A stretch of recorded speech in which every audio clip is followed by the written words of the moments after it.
All right. So, as I've stated before, I'm not really a fan of traveling to some countries, specifically in South America, where there are currently a lot of instabilities. So, basically, I'm going to make this one short, but this is a story I think should get some light shed on it, especially considering the victim is a local, for me anyway, because this is, the New York City area. It says New York City lawyer, 38, shot dead while vacationing in Chile.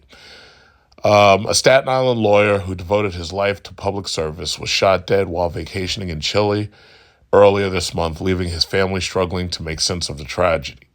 Eric Garvin, 38, had been missing since January 14th when he was last seen in the country's capital city of Santiago.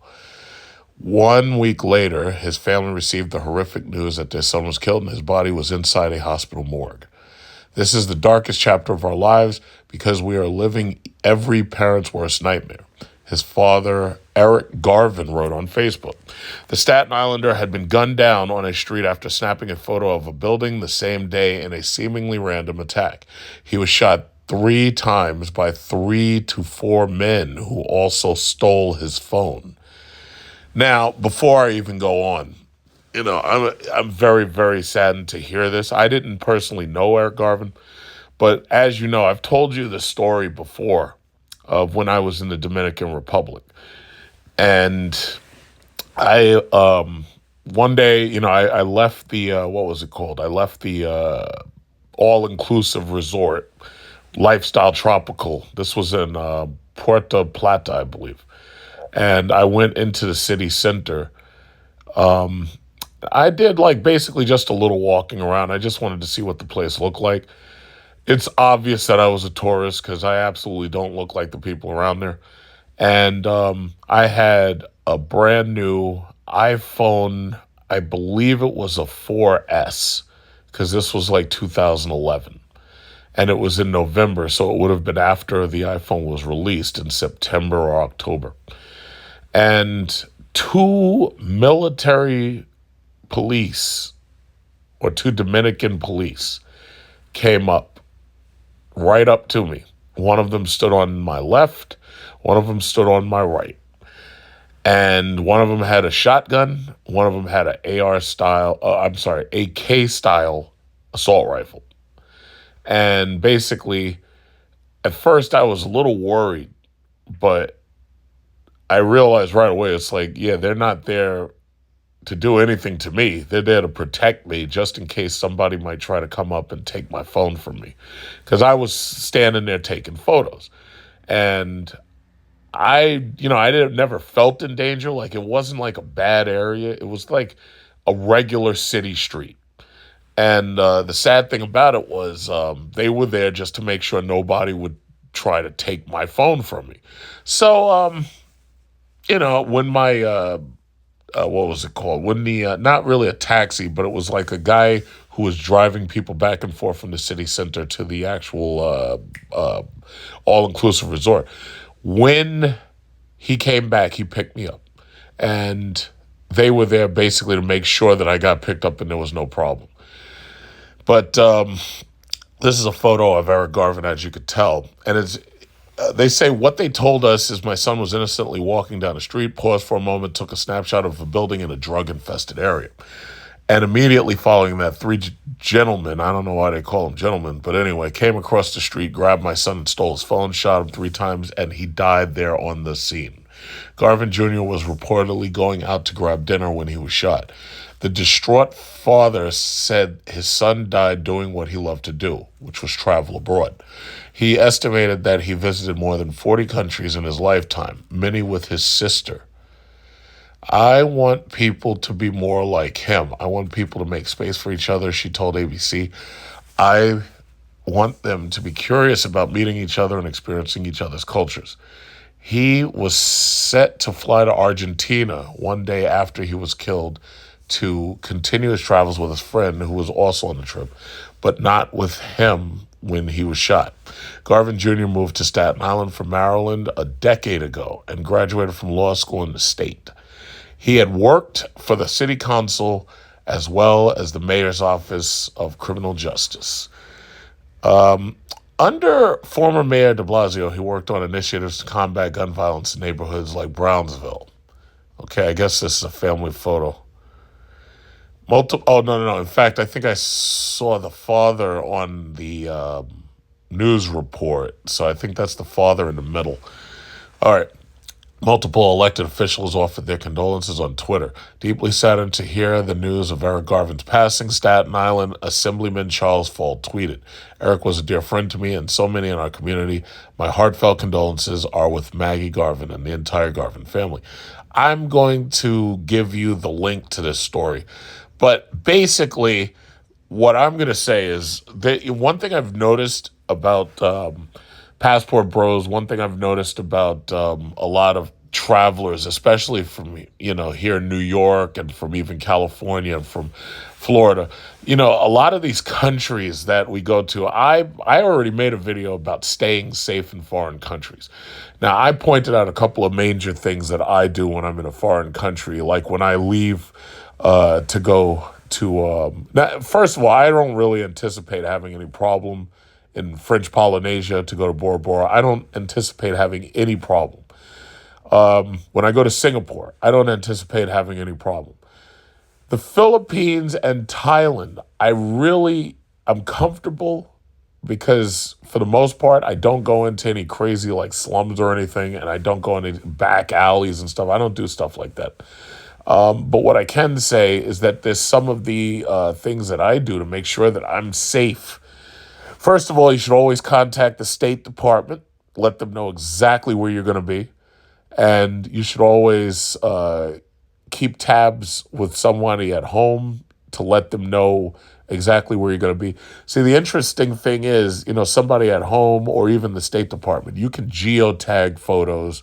You can send them things that tell your exact location. I don't recommend doing that with the locals, and I definitely don't recommend doing that with people, obviously, that you don't know. But the State Department and your home friends and family, those are the people who it kind of makes a lot of sense to tell them exactly where you are or where you're planning to go. I don't recommend putting geotagged photos or your future travel plans on Facebook or Instagram or YouTube. Like telling people days in advance where you're planning on going, I think that's a bad idea. I think it works out a little bit better if you go there first, do what you're doing there, and then tell people afterwards when it comes to public social media. Because recently we've gotten a lot of trolls on social media. You've got trolls, you've got identity theft, one of which I have to report to my local police precinct, and probably the federal government police. I'm going to report some identity theft.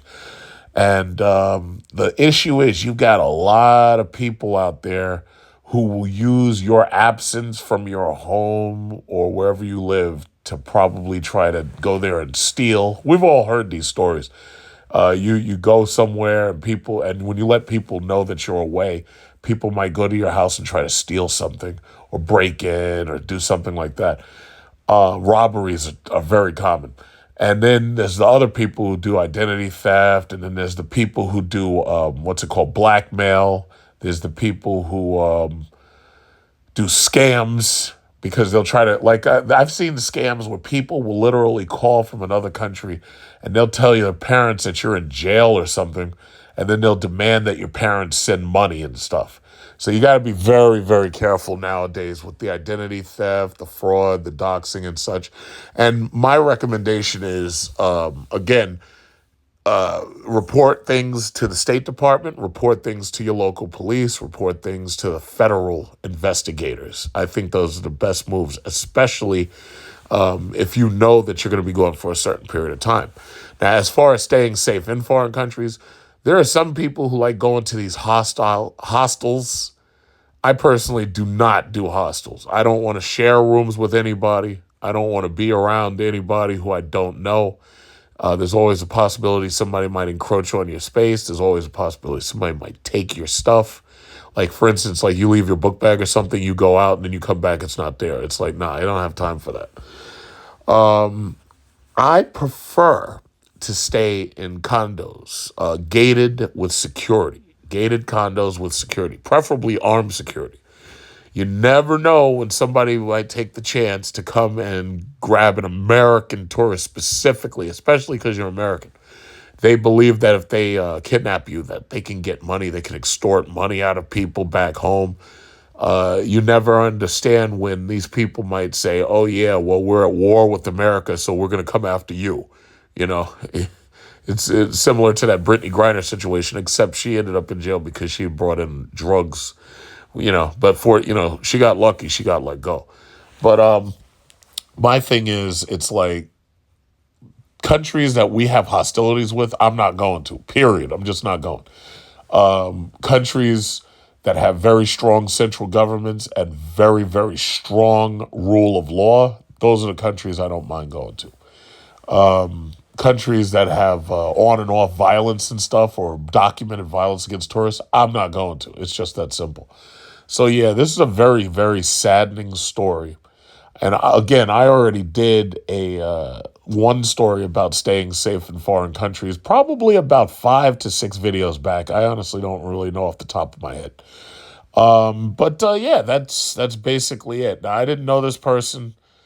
I'm not sure if I know anybody who knows this person, like if, you have a degree of separation.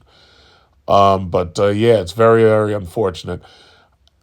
I would not allow this story to be used to dissuade you from traveling, especially if you are a passport bro. I would not allow this story to convince you not to go certain places.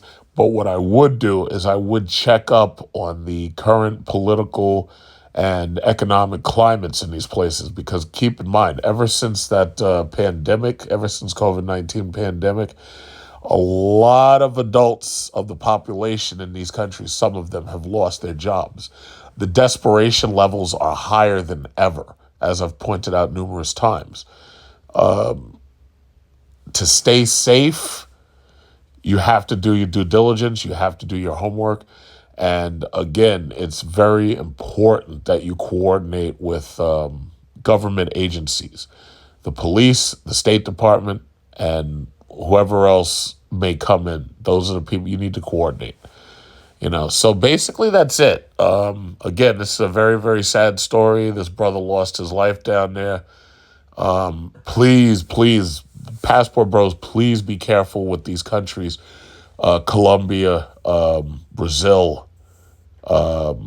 Please be very Chile, obviously. Please be very, very, very careful with these countries, because the last thing we want is to see anything negative like this happen to you.